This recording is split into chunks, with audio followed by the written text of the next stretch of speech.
ಎಲ್ಲರಿಗೂ ಶರಣು ಶರಣಾರ್ಥಿಗಳು.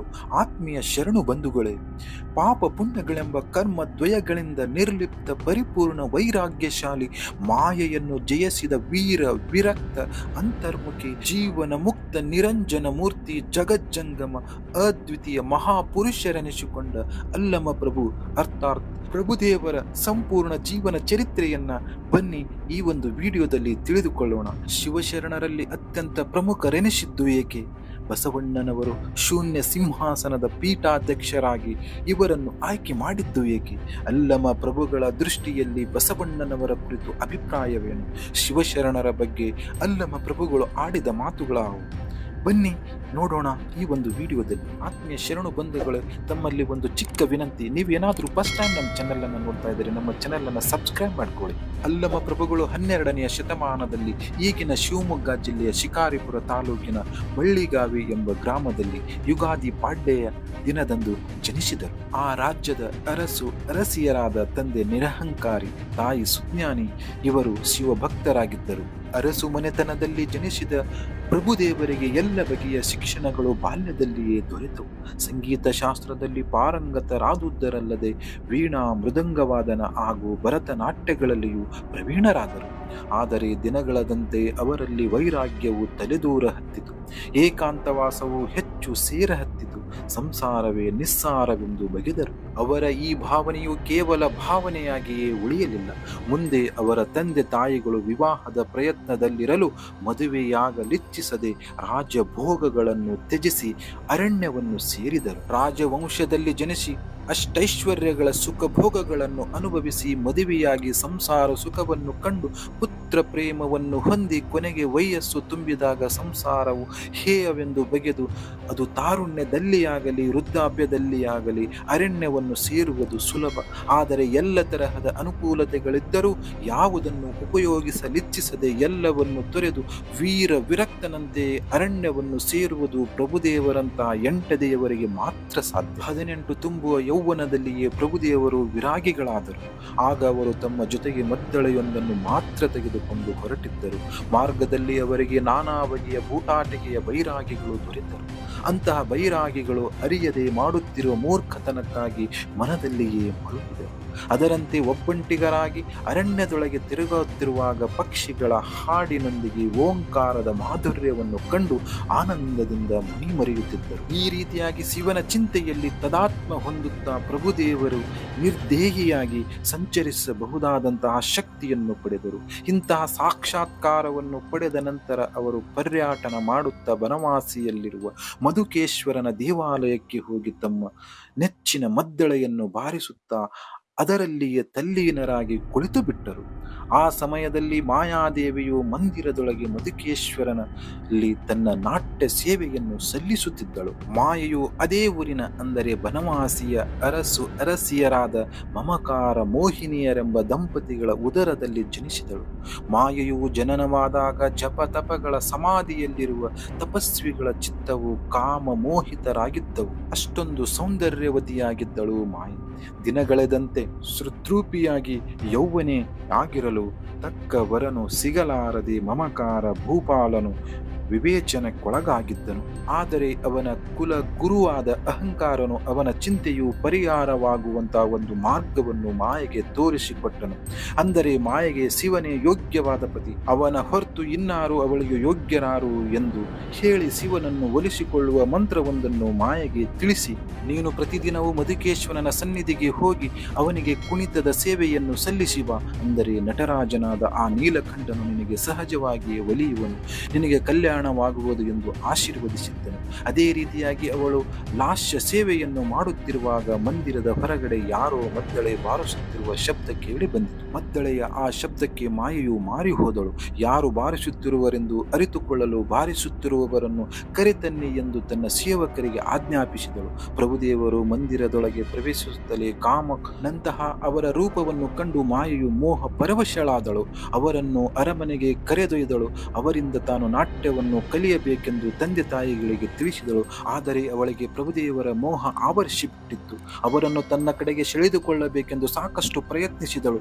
ನಾನಾ ಬಗೆಯ ವಾಗ್ಬಾಣಗಳನ್ನು ಎಸೆದಳು. ಆದರೆ ಪ್ರಭುದೇವರು ಮೇರುವಿನಂತೆ ಅಚಲವಾಗಿಯೇ ಇದ್ದರು.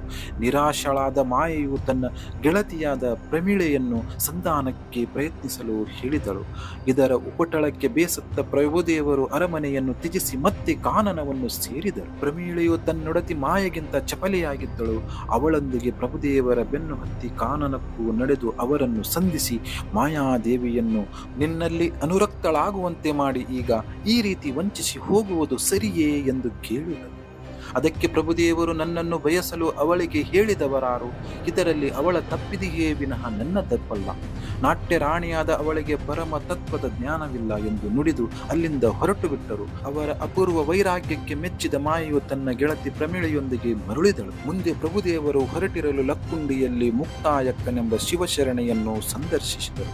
ಅವಳು ತನ್ನ ಸಹೋದರ ಅಜರಣ್ಣನು ಲಿಂಗೈಕ್ಯನಾದುದರಿಂದ ಅತ್ಯಂತ ದುಃಖದಲ್ಲಿ ಕುಳಿತಿದ್ದಳು.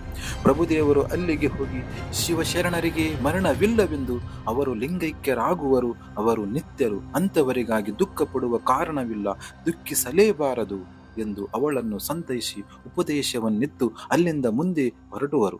ಮಾರ್ಗದಲ್ಲಿ ಒಂದು ತೋಟವು ಕಂಡು ಬಂದಿತು. ಅದರೊಡೆಯ ಶಿವಭಕ್ತ ಗಗ್ಗಯ್ಯನೊಂದಿಗೆ ವಾದಿಸಿ ಅವನಿಗೆ ಪ್ರಾಣಲಿಂಗವನು ಸಂಧಾನವನ್ನು ಬೋಧಿಸಿದರು. ಅವರಲ್ಲಿಯ ತೇಜಸ್ಸು ವಿದ್ವತ್ತತೆಗಳಿಗೆ ಮಾರು ಹೋದ ಗಗ್ಗಯ್ಯನು ಆನಂದದಿಂದ ಉಪದೇಶವನ್ನು ಪಡೆದುಕೊಂಡನು. ಪ್ರಭುದೇವರ ಕಾರ್ಯಕ್ಷೇತ್ರ ಸೀಮಿತವಾಗಿರಲಿಲ್ಲ, ಅವರ ಅಪಾರವಾಗಿತ್ತು. ಅಂತೆಯೇ ಅವರು ಒಂದೇ ಕಡೆ ನಿಲ್ಲದೆ ಸುತ್ತಲೂ ತಿರುಗುತ್ತಿದ್ದರು. ಜನತೆಗೆ ಉಪದೇಶದ ಅಮೃತವನ್ನು ನೀಡಿ ಅವರನ್ನು ಕೃತಾರ್ಥರನ್ನಾಗಿ ಮಾಡುತ್ತಿದ್ದರು. ಹೀಗೆ ಹೊರಟ ಅವರು ಸೊಲ್ಲಾಪುರ, ಈಗಿನ ಸೊಲ್ಲಾಪುರವನ್ನು ತಲುಪಿದರು. ಅಲ್ಲಿಯ ಯೋಗೀಶ್ವರನಾದ ಸಿದ್ಧರಾಮನು ಕೇಳಿ ದೇವಾಲಯಗಳನ್ನು ಕಟ್ಟಿಸುವ ಕಾರ್ಯಗಳಲ್ಲಿ ನಿರತರಾಗಿರುವುದನ್ನು ಕಂಡು ನಿಷ್ಕಾಮ ಕರ್ಮಗಳ ಸುಳಿವಿಲ್ಲದ ಅವನಿಗೆ ಉಪದೇಶ ಮಾಡಬೇಕೆಂದು ನಿಶ್ಚಯಿಸಿದ ಪ್ರಭುದೇವರು ಕೆಲಸ ನಡೆದಲ್ಲಿಗೆ ಹೋಗಿ ಕಾರ್ಯನಿರತರಾಗಿದ್ದ ಒಡ್ಡರೆದುರು ಸಿದ್ಧರಾಮನನ್ನು ನಿಂದಿಸತೊಡಗಿದರು. ಒಡೆಯನ ನಿಂದೆಯನ್ನು ಕೇಳಿ ಅವರಿಗೆ ಸ್ವಾಭಾವಿಕವಾಗಿಯೇ ಕೋಪ ಬಂತು. ಅವರನ್ನು ಕಲ್ಲುಗಳಿಂದ ಘಾಸಿಗೊಳಿಸತೊಡಗಿದರು. ಆದರೆ ನಿರ್ದಯಿಯಾದ ಅವರಿಗೆ ಒಂದು ಕಲ್ಲು ಘಾಸಿಸದೆ ನಗುತ್ತಾ ನಿಂತುಕೊಂಡು ಬಿಟ್ಟರು. ಅದನ್ನು ಕಂಡ ಒಡ್ಡರಿಗೆ ಆಶ್ಚರ್ಯವಾಗಿ ಈ ಸಂಗತಿಯನ್ನು ತಮ್ಮೊಡೆಯನಾದ ಸಿದ್ಧರಾಮನಿಗೆ ಹೇಳಿದರು. ಒಡ್ಡರ ಮುಖಾಂತರ ತನ್ನ ನಿಂದಕ ನೋರ್ವನು ಬಂದಿರುವುದನ್ನು ಕೇಳಿ ಸಿದ್ಧರಾಮನಿಗೂ ವಿಪರೀತ ಕೋಪ ಬಂತು. ತನ್ನ ಸಿಟ್ಟಿನಿಂದಲೇ ಅವನನ್ನು ಸುಟ್ಟು ಹಾಕುವೆನೆಂದು ಅಲ್ಲಿಗೆ ಬಂದನು. ಅವನ ಸಿಟ್ಟು ಆ ರೀತಿಯಾಗಿತ್ತು. ಅವನ ಕ್ರೋಧಾಗ್ನಿಗೆ ಸಿಲುಕಿದವರು ಆವರೆಗೆ ಯಾರೂ ಉಳಿದಿರಲಿಲ್ಲ. ಇನ್ನು ಆ ಸನ್ಯಾಸಿಯ ದಿನಗಳು ತುಂಬಿದವೆಂದು ಒಡ್ಡರು ಭಾವಿಸಿದರು. ಆದರೆ ಆ ಪರಿಸ್ಥಿತಿಯೇ ಬದಲಾಯಿತು. ತನ್ನ ಕ್ರೋಧಾಗ್ನಿಯ ಎದುರು ಅಚಲನಾಗಿ ನಿಂತುಕೊಂಡಿದ್ದ ಯೋಗಿಯನ್ನು ಏನು ಮಾಡಲಾರದೆಂದು ಅವನಿಗೆ ಭಾಸವಾಯಿತು. ಅಲ್ಲದೆ ತನ್ನನ್ನು ಉದ್ಧಾರ ಮಾಡಲು ಬಂದ ಗುರುವೇ ಈತನಿರಬೇಕೆಂದು ಪಾದಗೆಳಗೆರಗಿತು. ಪ್ರಭುದೇವರು ಅವನನ್ನು ಸಂತೈಸಿ ಉಪದೇಶಿಸಿ ಜೀವ ಪರಮರನ್ನು ಒಂದು ಮಾಡುವಂತಹ ಶಕ್ತಿ ಭಕ್ತಿಗಳನ್ನು ಹೊಂದಿಕೆಯನ್ನು ತಿಳಿಸಿ ಹೇಳಿದರು. ಅಲ್ಲಿಂದ ಪ್ರಭುದೇವರು ಸಿದ್ಧರಾಮನೊಂದಿಗೆ ಕಲ್ಯಾಣ ಮಂಟಪಕ್ಕೆ ಬಂದರು. ಇವರೀರ್ವರು ಬಸವಣ್ಣನವರ ಮನೆಯ ಎದುರಿಗೆ ನಿಂತುಕೊಂಡರು. ಅವರ ಬಂದ ಸುದ್ದಿಯನ್ನು ಹಡಪದ ಅಪ್ಪಣ್ಣನು ಬಸವಣ್ಣನವರಿಗೆ ತಿಳಿಸಲು ಶಿವಪೂಜೆಯಲ್ಲಿ ನಿರತರಾದ ಬಸವಣ್ಣನವರು ಅವರನ್ನು ಒಳಗೆ ಕರೆದುಕೊಂಡು ಬರಲು ಹೇಳಿದರು. ರಾಜಪುರುಷರ ಮನೆಯೊಳಗೆ ನಾನು ಪ್ರವೇಶಿಸಲಾರೆ ಎಂದು ಪ್ರಭುದೇವರು ಉತ್ತರಿಸಿದರು. ಆಗ ಮಡಿವಾಳ ಮಾಚಿದೇವ ಹಾಗೂ ಚನ್ನ ಬಸವರು ಬಾಗಿಲ ಬಳಿ ಬಂದು ನಿಂತುಕೊಂಡಿರುವಂತಹ ಪ್ರಭುದೇವರೆಂದು ಬಸವಣ್ಣನವರಿಗೆ ಹೇಳಲು ಅವರು ಪಶ್ಚಾತ್ತಾಪ ಪಟ್ಟುಕೊಂಡು ನೊಂದು ಮನದಲ್ಲಿಯೇ ಬಾಗಿಲವರೆಗೆ ಬಂದು ಪ್ರಭುಗಳ ಚರಣಕ್ಕೆರಗಿದರು. ತಮ್ಮಿಂದಾದ ಅಕ್ಷಮ್ಯ ಅಪರಾಧವನ್ನು ಕ್ಷಮಿಸಬೇಕೆಂದು ಮತ್ತೆ ಮತ್ತೆ ಕೇಳಿಕೊಂಡರು. ಚನ್ನಬಸವಣ್ಣ ಹಾಗೂ ಮಾಚಿದೇವರು ಕರುಣಿಸಬೇಕೆಂದು ಬೇಡಿಕೊಂಡರು.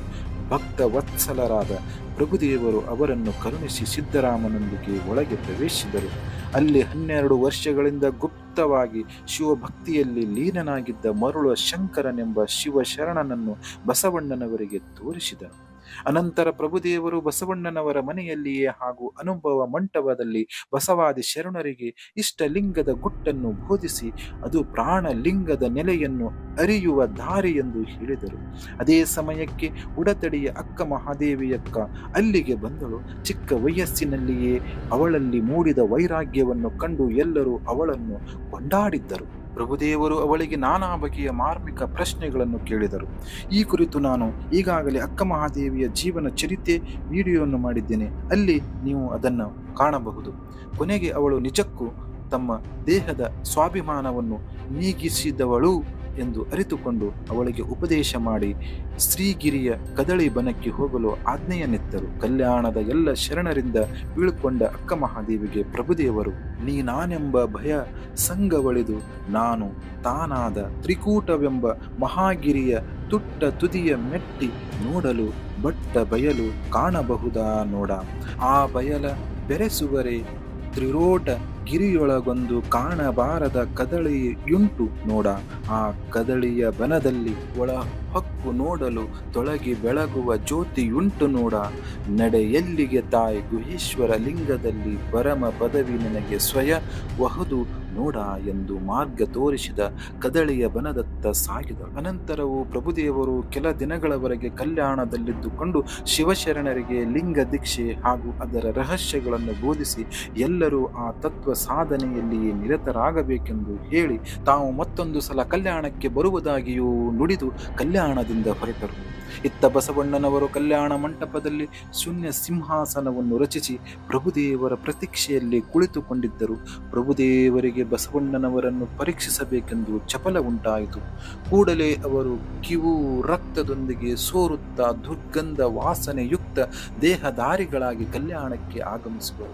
ಚಂದ್ರನಿಗೆ ಬೇಕಾದಷ್ಟು ಮೋಡಗಳು ಮುಸುಕಿದರೂ ಅವನನ್ನು ಚಂದ್ರನೆಂದು ಗುರುತಿಸುವರೇ ವಿನಃ ನಕ್ಷತ್ರವೆಂದಲ್ಲ. ಅದೇ ರೀತಿ ಬಸವಣ್ಣನವರು ಕೂಡ ಪ್ರಭುದೇವರನ್ನು ಗುರುತಿಸಿ ಭಕ್ತಿ ಪೂರ್ವಕವಾಗಿ ತಮ್ಮ ಮನೆಗೆ ಕರೆದುಕೊಂಡು ಹೋಗಿ ಸತ್ಕರಿಸಿದರು.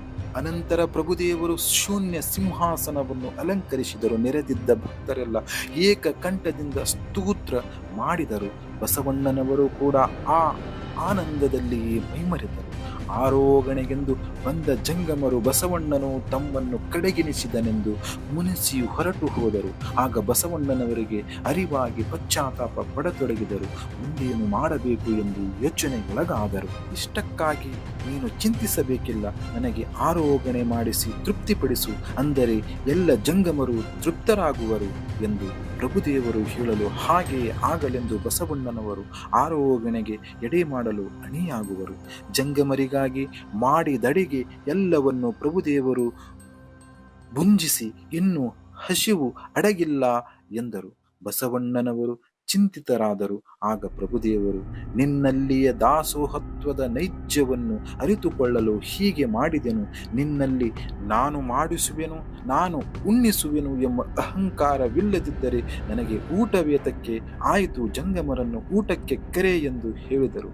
ಆಗ ಬಸವಣ್ಣನವರು ಪ್ರಭುಗಳ ಆಜ್ಞೆಯ ಮೇರೆಗೆ ಜಂಗಮರನ್ನು ಊಟಕ್ಕೆ ಕರೆಯಲು ಹೋಗುವರು. ಮೊದಲು ಮುನಿದ ಜಂಗಮರು ತ್ರಿಪುರಾಂತಕ ದೇವಾಲಯದ ಅಂಗಳದಲ್ಲಿ ಸೇರಿ ಪ್ರಭುದೇವರು ಹಾಗೂ ಬಸವಣ್ಣನವರನ್ನು ತಮಗೆ ತಿಳಿದಂತೆ ಆಡಿಕೊಳ್ಳತೊಡಗಿದರು. ಆದರೆ ಇದ್ದಕ್ಕಿದ್ದಂತೆ ಪ್ರತಿಯೊಬ್ಬರಿಗೂ ಹಸಿವು ಹಿಂಗುತ್ತಾ ಬಂದು ಕೊನೆಗೆ ಭೋಜನವನ್ನು ಮಾಡಿದಷ್ಟು ತೃಪ್ತಿಗೊಂಡರು. ಬಸವಣ್ಣನವರು ಅಲ್ಲಿಗೆ ಬಂದ ಅವರನ್ನು ಊಟಕ್ಕೆ ಕರೆಯಲು ಅವರಿಗೆ ನಾಚಿಕೆಯಾಯಿತು. ಕೊನೆಗೆ ಅನಿವಾರ್ಯವಾಗಿ ಬಸುರಿ ಸ್ತ್ರೀಯ ಊಟದಿಂದ ಹೊಟ್ಟೆಯಲ್ಲಿನ ಶಿಶು ತೃಪ್ತಿ ಪಡುವಂತೆ ನಾವು ತೃಪ್ತರಾಗಿದ್ದೇವೆ ಎಂದು ನುಡಿದರು.